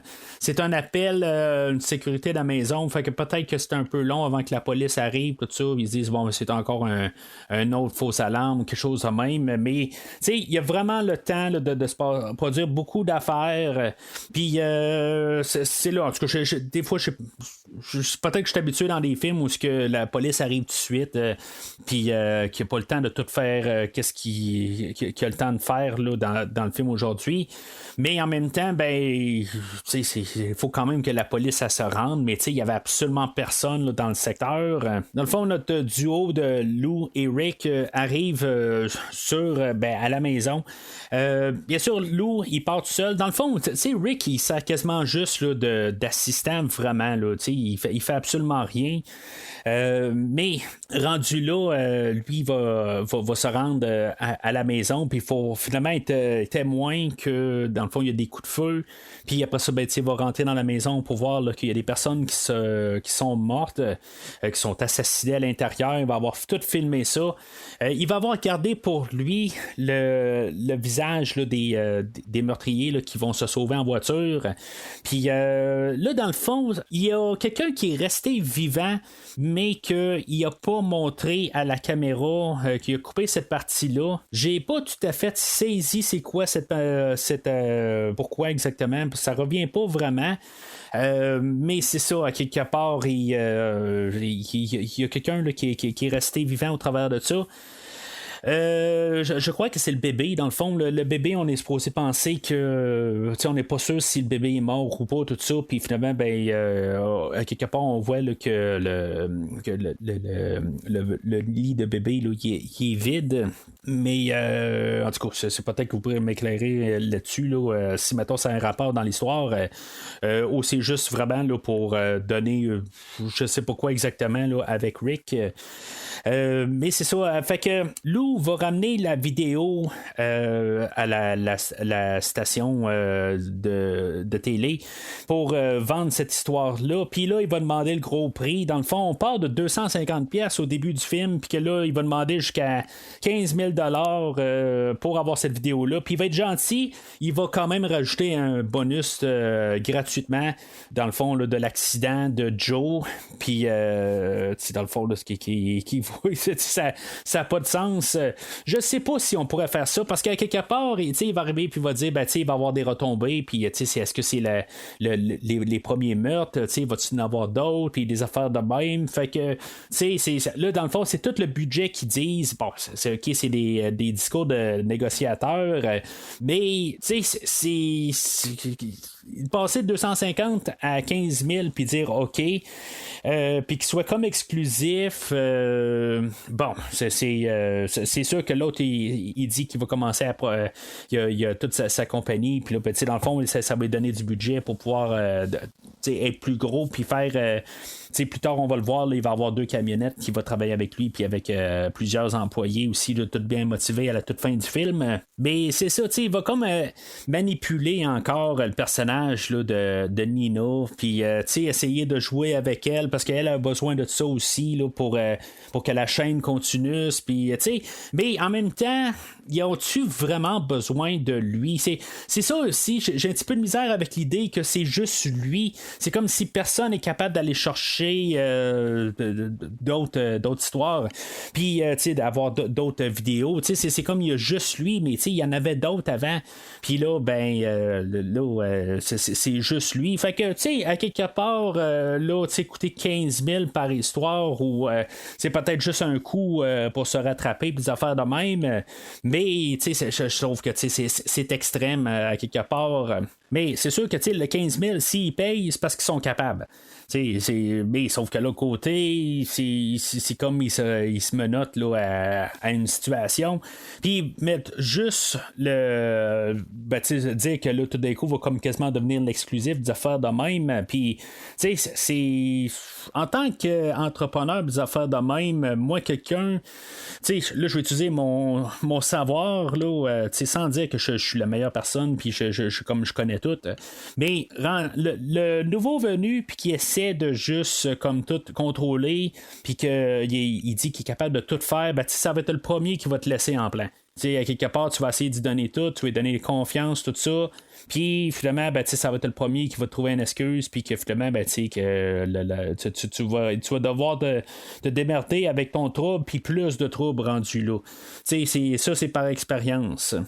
Alors là, on est au moment critique que Lou va dire. Là, il va appeler ça le moment critique dans la compagnie où il est sur le point d'exploser, parce que lui, dans le fond, il vient d'avoir comme son contrat là, de 15 000.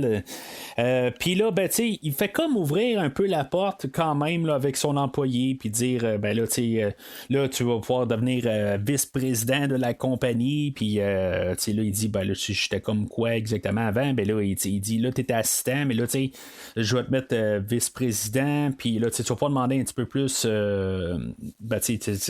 Rick va demander s'il peut demander plus d'argent, puis il dit bien sûr. Il va demander 75$ par jour, puis là, l'autre, Lou va s'empresser de dire c'est beau, contrat fermé, tout ça, puis ça finit là. Puis là, Rick va dire j'aurais pu demander plus, puis l'autre il dit oui. Ça, c'est pas une bonne idée à quelque part, là, de répondre, puis juste dire que je viens en quasiment directement, il vient de dire je viens de te crosser.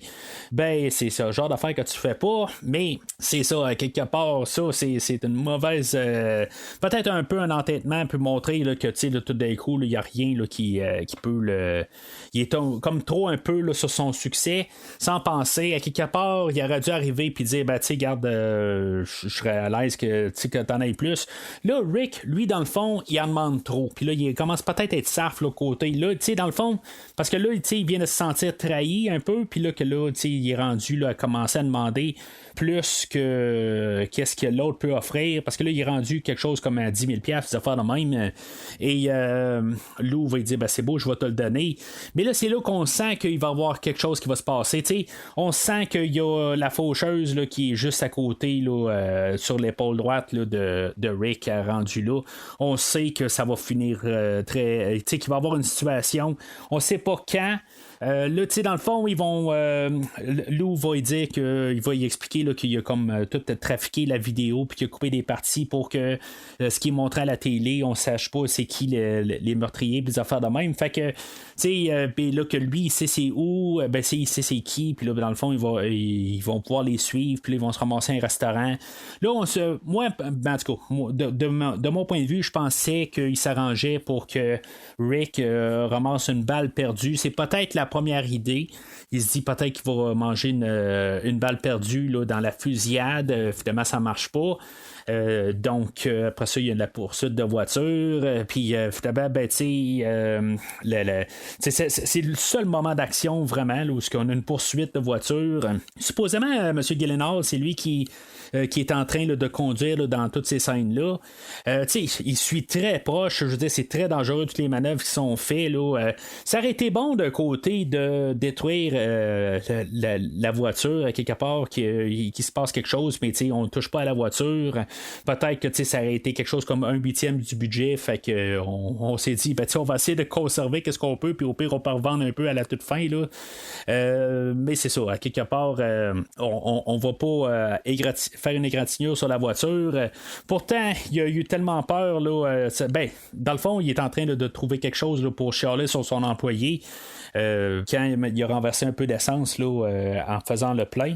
Mais en même temps, ben, c'est ça, il fait comme attention à sa voiture, je pense bien, ben, on le voit comme en train là, de comme vérifier sur sa fenêtre, en train de son windshield là, avant. Là.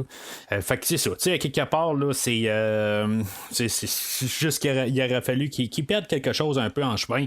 Peut-être pas avoir un peu toute la satisfaction de tout soit parfait. Je pense que ça aurait été pas pire au moins qu'il perde la voiture, mais que éventuellement là, qui aille de l'avant là, à la toute fin. Là, mais c'est ça, fait que il va dans le fond s'arranger carrément. Là, dans le fond, c'est un meurtre rendu là. Il arrive, puis il va. Il y a un des meurtriers là, qui va savoir sauver en voiture, puis que dans le fond, il va avoir chaviré, puis la voiture est rendue là, sur le côté. Lou va arriver, puis il va voir que le meurtrier, là, il est encore vivant, puis que dans le fond il bouge pas, mais quand Rick va se pointer, ben l'autre il va penser que c'est probablement une police ou quelque chose de même, puis il va se mettre à tirer dessus, puis que finalement ben Rick va mourir, va se faire tuer sur place. Tantôt j'ai parlé qu'il y avait peut-être un petit moment émotionnel, une émotion humaine. Je pense que c'est à ce moment-là, peut-être qu'il se rend compte un petit peu de la chose. En même temps, ben, il sait comment il est corrompu. Puis il arrive, puis il dit que qui fait comme peut-être un peu. En tout cas, moi, c'est ce que je ressens là, de M. Gyllenhaal, qu'est-ce qu'il fait. Puis que, il arrive, Rick, il dit que, qu'il voulait juste être un peu reconnu, il voulait avoir un petit peu, juste à sa juste valeur. Mais en même temps, ben, c'est ça, Lou, lui, qu'est-ce qui arrive? Il dit, ouais, mais plus tard, tu vas m'en demander plus encore. Puis là, ben, aussi, il dit qu'il a enlevé son pouvoir de pouvoir négocier. Puis c'est ça, d'un côté, pour toujours que ça marche bien, dans le fond, dans une relation d'affaires, il faut que les deux soient satisfaits. Je crois toujours à quelque part que ça fait l'affaire d'un bord puis ça fait l'affaire de l'autre, tout ça, tout devrait bien aller. Quand ça marche juste d'un bord, ben c'est là que ça va mal. Peut-être que c'est comme ça, j'aurais dû phraser ça tantôt. Dans le fond, c'est ça le problème d'aujourd'hui, c'est que ça va pas bien des deux bords. Avant, peut-être que c'était trop à l'employeur, là c'est rendu trop à l'employé. Il faut que les deux s'entendent puis ça marche mieux pour avoir une meilleure environnement de travail. Mais là, c'est ça. En tant que tel, est-ce que Rick aurait demandé plus tard? C'est sûr qu'il aurait demandé plus parce que la compagnie aurait grossi encore par la suite. Mais en tout cas, c'est ça. Quelque part, c'est comme aussi il arrive, parce que Lou, lui, il est pareil. il arrête pas d'en demander plus. Quand il y a une opportunité, il utilise son pouvoir d'achat, mais le pouvoir, pas son pouvoir d'achat, mais pouvoir exploiter la chaîne. Il est toujours en train là, de faire en guillemets de l'extorsion là, tout le temps, en train là, de toujours essayer là, de tirer avantage de chaque situation.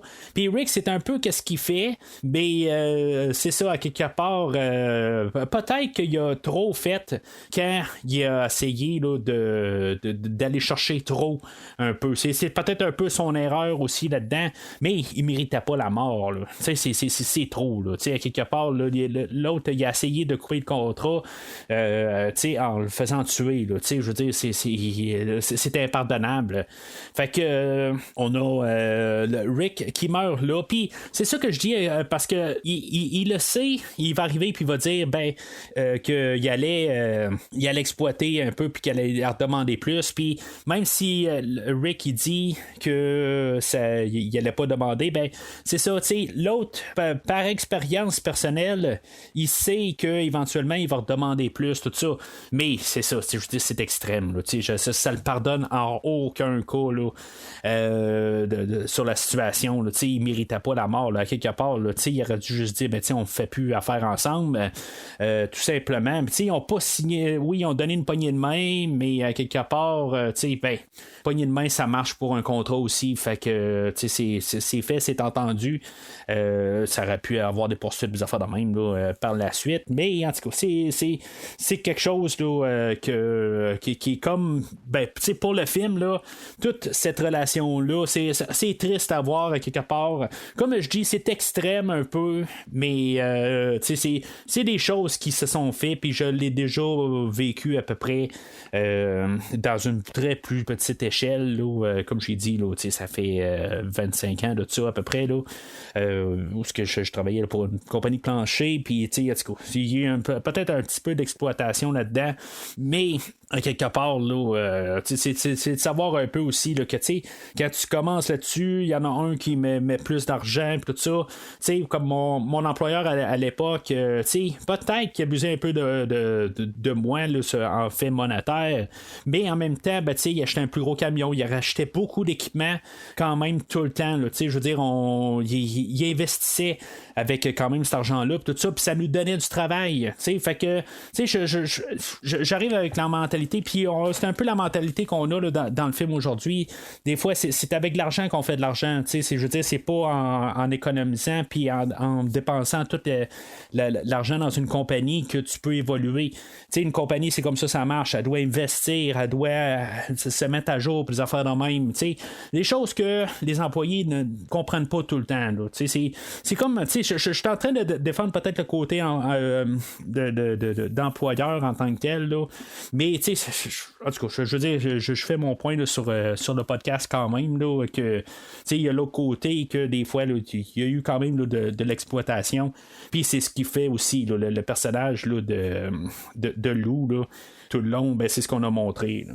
Fait que le film est centré principalement sur 5 personnages et le 5e personnage arrive pas mal là, à 2/3 du film. Quand on a eu là, l'infiltration dans la maison puis les meurtres, c'est là où on a la police qui s'en mêle un peu parce que là ils trouvent ça louche un peu qu'il y a quelqu'un qui a réussi à rentrer dans la maison puis qu'il y a qu'il y a tout dans le fond qui a pas utilisé un peu là, de moralité là-dedans puis genre appeler de l'aide puis essayer de secourir des gens puis tout ça.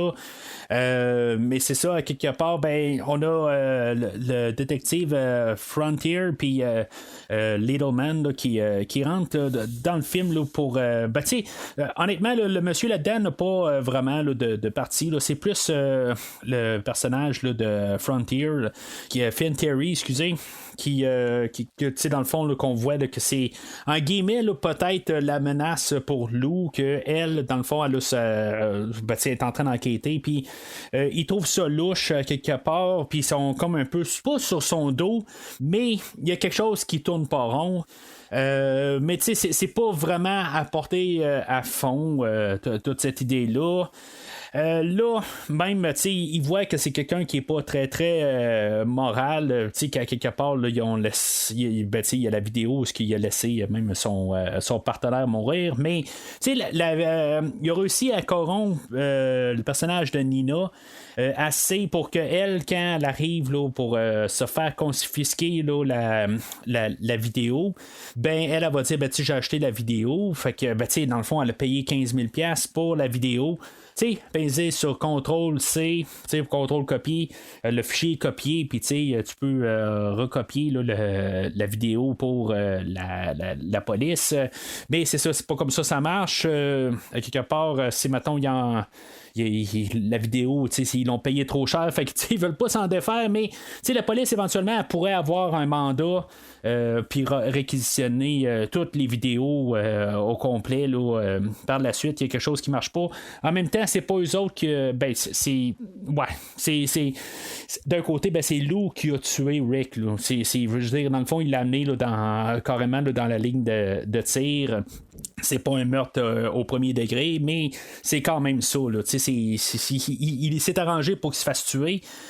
Fait que, en tout cas, si maintenant il y a des soupçons là-dedans de quelque chose, ben, éventuellement, ils vont pouvoir mettre la main là, sur la vidéo en question. Mais c'est ça, le film finit pas mal là, à quelque part. On peut voir là, que quelques semaines plus tard, Lou a réussi à, dans le fond, là, si les affaires vont bien, il a réussi à avoir des nouveaux employés. Ça marche son affaire. Mais c'est ça, là, je suis avec l'idée un peu. Est-ce que là, on n'a pas de deuxième film? Puis, tu sais, c'est ça, comme tout finit bien. Fait que, tu sais, c'est juste comme toute la montée là, de l'entreprise, dans le fond. Là.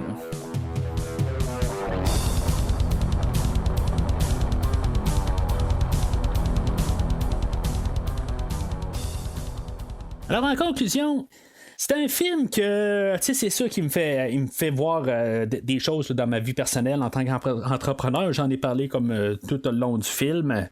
Mais c'est ça, tu sais, je veux dire, c'est ça que j'aime écouter dans le film.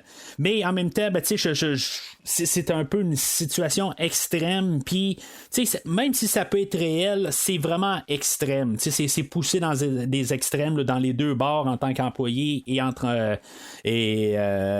entrepreneur. Puis, tu sais, à tous les niveaux, dans le fond, là, sur 3 paliers. Puis c'est ça, à quelque part. Ben, c'est comme un peu toute l'hypocrisie aussi là, de l'entrepreneur d'un côté, que lui, il va chercher des affaires d'un bar, mais il est pas capable d'en donner en bas.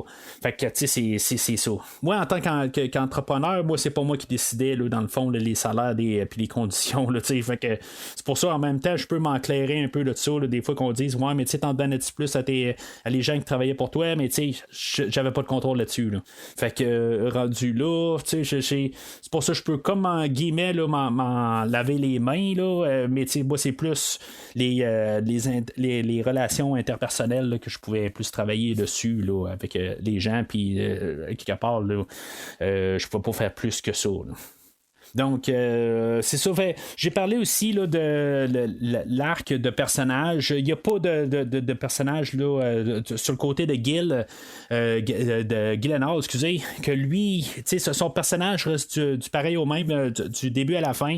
Je trouve ça plate un peu, mais c'est intéressant de voir par contre le personnage là, de René Rousseau, là, de Nina, que elle, tout son changement là, au courant du film, puis c'est la manière qu'elle l'interprète dans le film, tout ça. Je veux dire, j'aime bien ça. C'est ça que j'aime quasiment voir le plus là, dans tout le film. Puis même le personnage de Rick, où ce que lui, justement, c'est comme un peu le travailleur qui essaie de juste vivre puis avoir un peu de quelque chose dans le fond. Puis, tu sais, dans le fond, il va travailler toute une nuit pour 30$. C'est carrément là, la surexploitation. Là. Mais c'est ça. Ça, je veux dire, c'est ça quelque part. On veut nous montrer quand même son point de vue.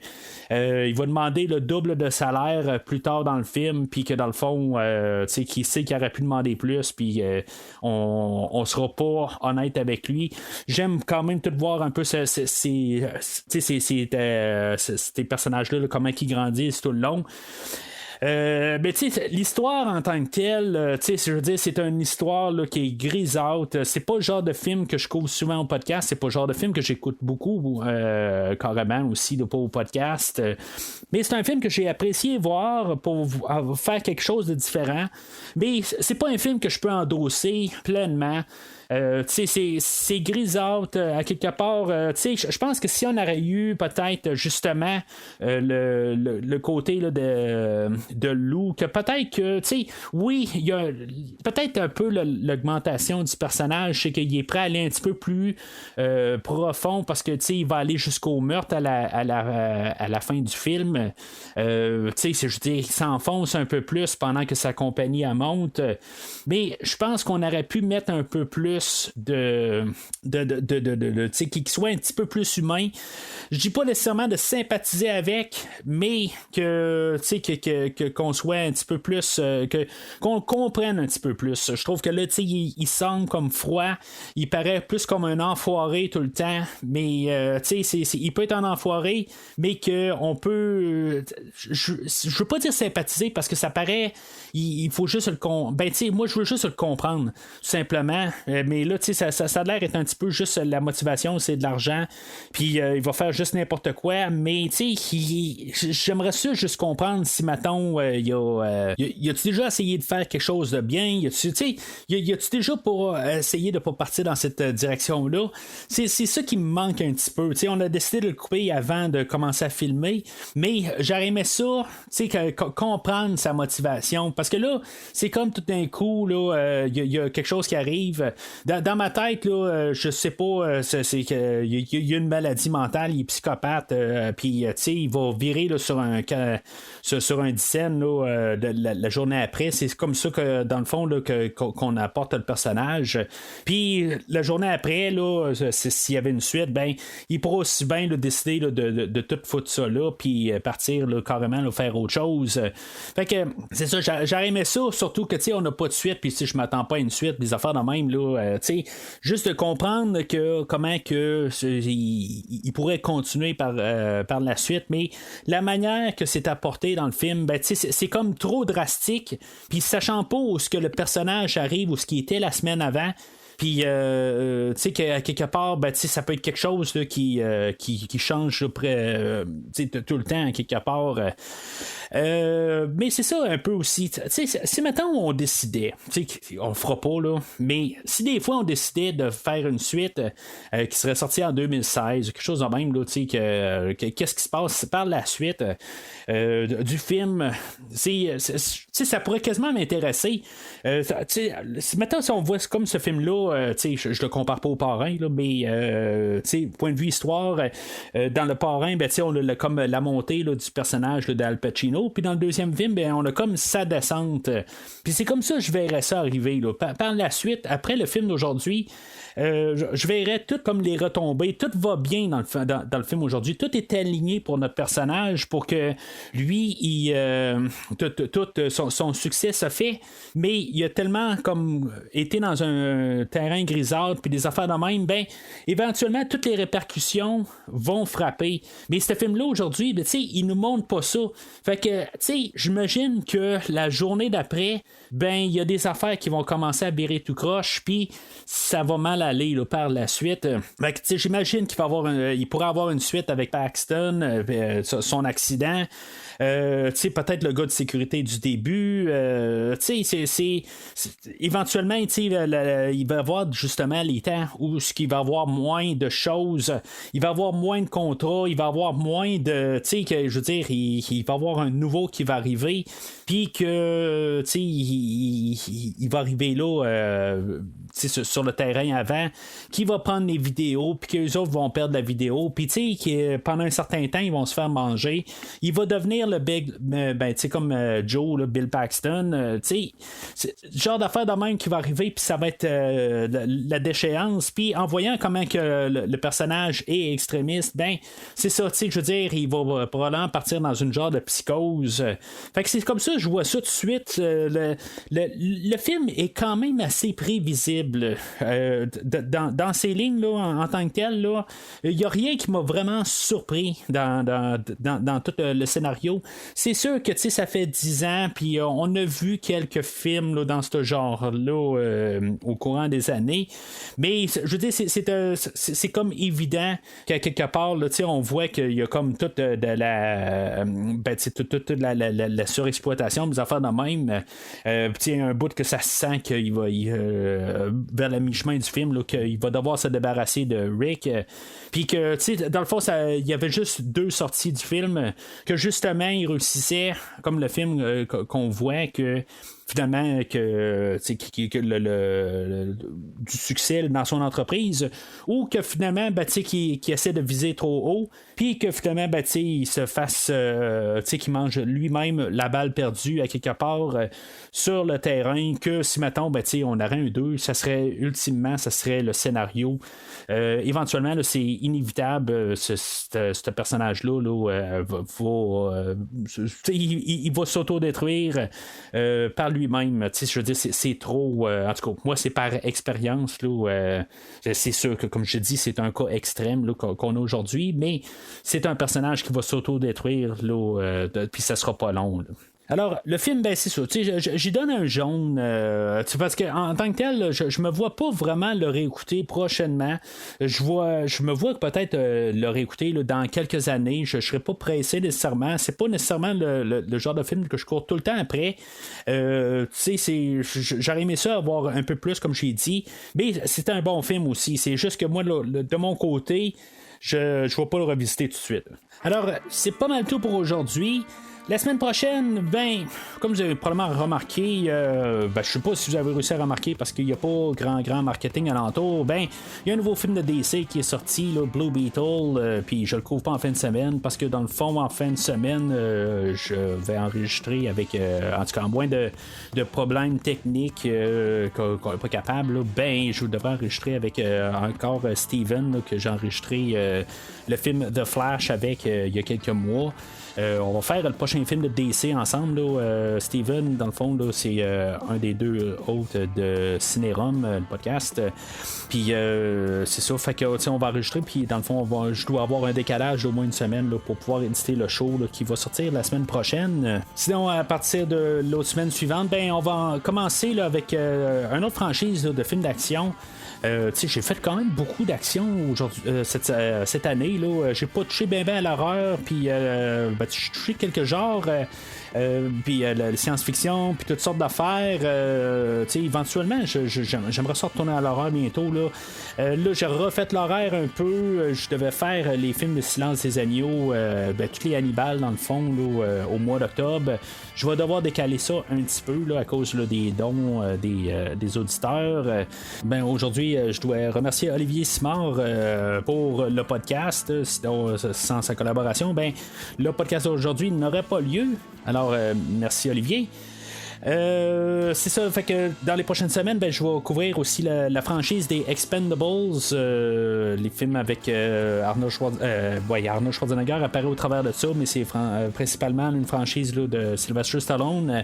Et le 4e film, dans le fond, on a Jason Statham, il va prendre les rênes de la franchise, si je comprends bien. Là, dans le fond, le 4e film va être plus en mettant en vedette Jason Statham comme principal. Il est principal là, dans les 3 autres, mais comme second. Puis, du coup, je sais pas exactement où est-ce que ça s'en va là, de la franchise. Est-ce que Stallone va être beaucoup impliqué dans le prochain film ou il est juste là comme caméo?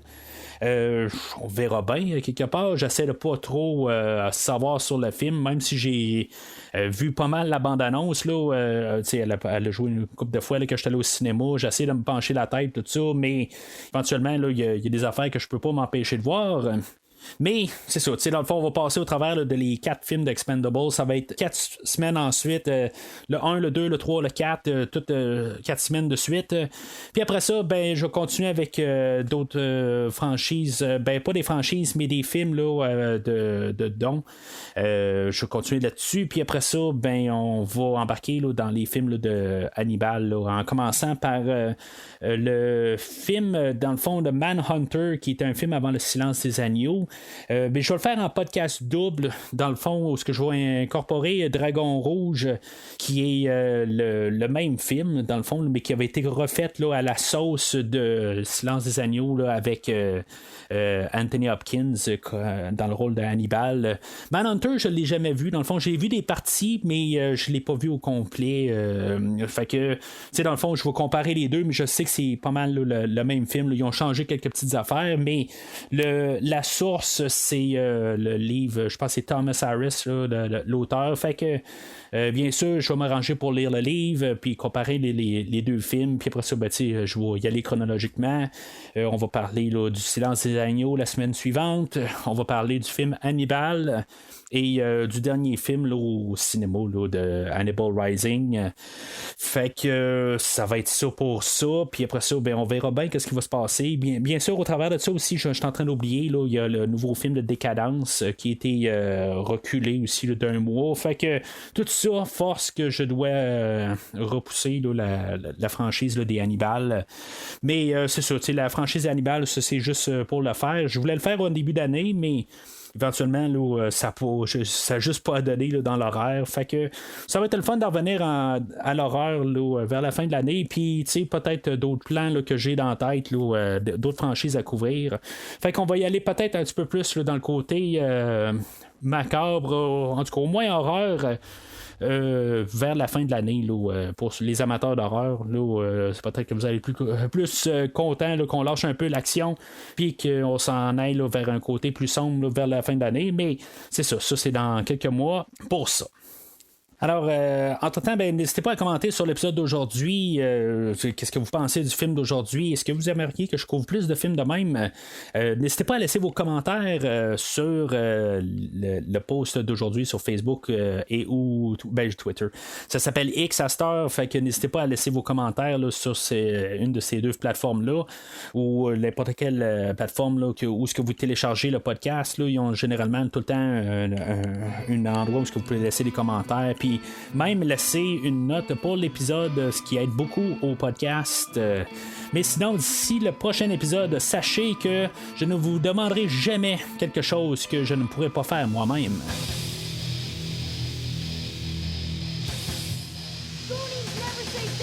Merci d'avoir écouté cet épisode de Premier Visionnement. J'espère que vous vous êtes bien amusés.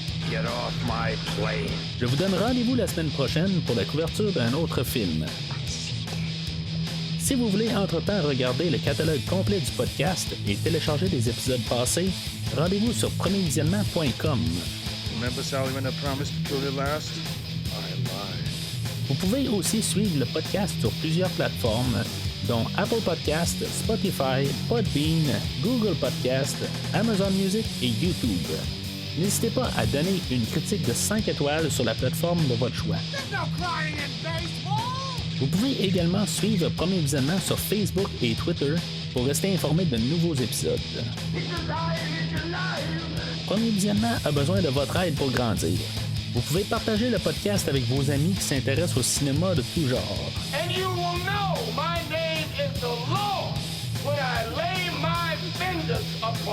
Le podcast a également besoin de votre support monétaire pour continuer. Avec un don de 10$ pour un ou 25$ pour 3 films non franchisés disponibles sur Netflix ou n'importe quel support nécessitant pas un achat, le podcast s'engage à couvrir votre choix dans les 3 mois pour vous remercier de votre don. En espérant vous voir au prochain épisode. My mom always said life was like a box of chocolates.